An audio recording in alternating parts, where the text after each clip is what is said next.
হিন্দু ছেলের সাথে মুসলিম মেয়ের প্রেম, কি একটা ঘটনা ঘটে গেল। একটা ছেলের সাথে আমার সম্পর্ক হয় এবং সম্পর্কটা ছিল মাত্র 15 দিনের।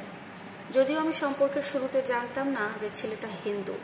যখন আমরা রিলেশনে ঢুকে পড়ি ঠিক তার কিছুদিন পরে আমাকে ছেলেটা জানায় যে সে হিন্দু ধর্মের।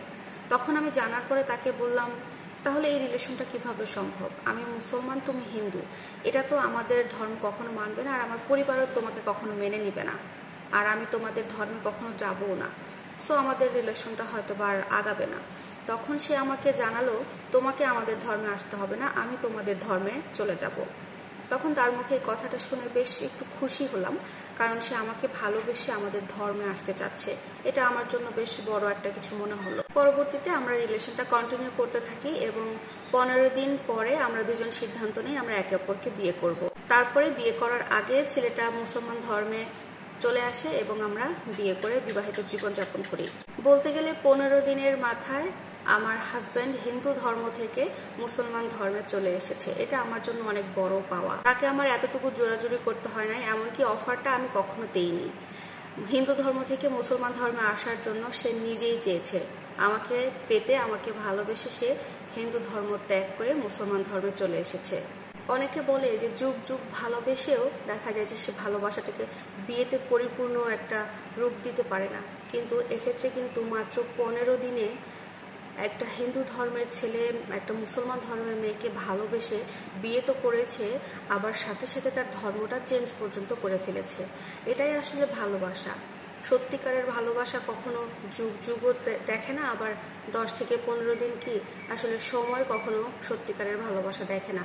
জাত, ধর্ম, কুল, সময় কোনো কিছু ভালোবাসা টপকাতে পারে না। ভালোবাসা একটা আলাদা জিনিস। তবে ধর্ম চেঞ্জের যে ব্যাপারটা, এক্ষেত্রে কিন্তু কখনোই কোনো জোরাজুরি করা যাবে না, কখনো না। কেউ যদি ভালোবেসে মন থেকে নিজের ধর্ম ত্যাগ করে অন্য ধর্মে আসতে চায়, সেটা একান্ত তার নিজের ব্যাপার। যদি মন থেকে সে মানতে পারে তবেই সে ধর্ম চেঞ্জ করতে পারে।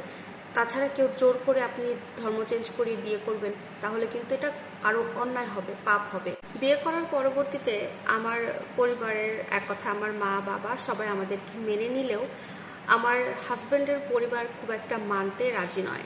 তারপরেও আমার হাজব্যান্ড আলাদা একটা বাসা ভাড়া করে আমাকে নিয়ে সংসার শুরু করেছে।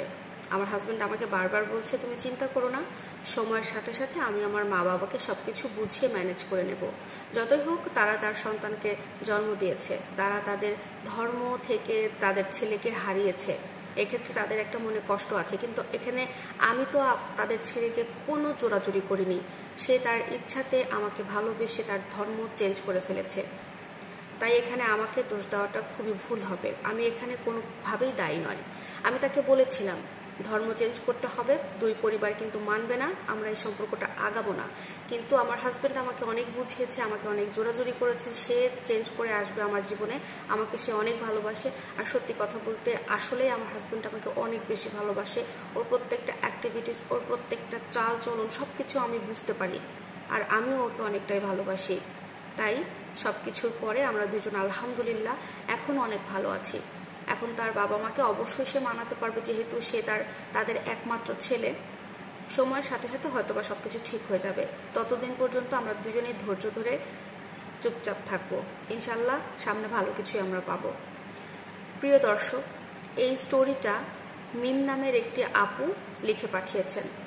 তিনি তার জীবনে এমন একটা মানুষ পেয়েছে জীবনসঙ্গী হিসেবে, হিন্দু ধর্মের হওয়া সত্ত্বেও তার জন্য মুসলমান ধর্মে এসেছে, এবং মিম আপু এটার জন্য খুবই গর্ববোধ করছে।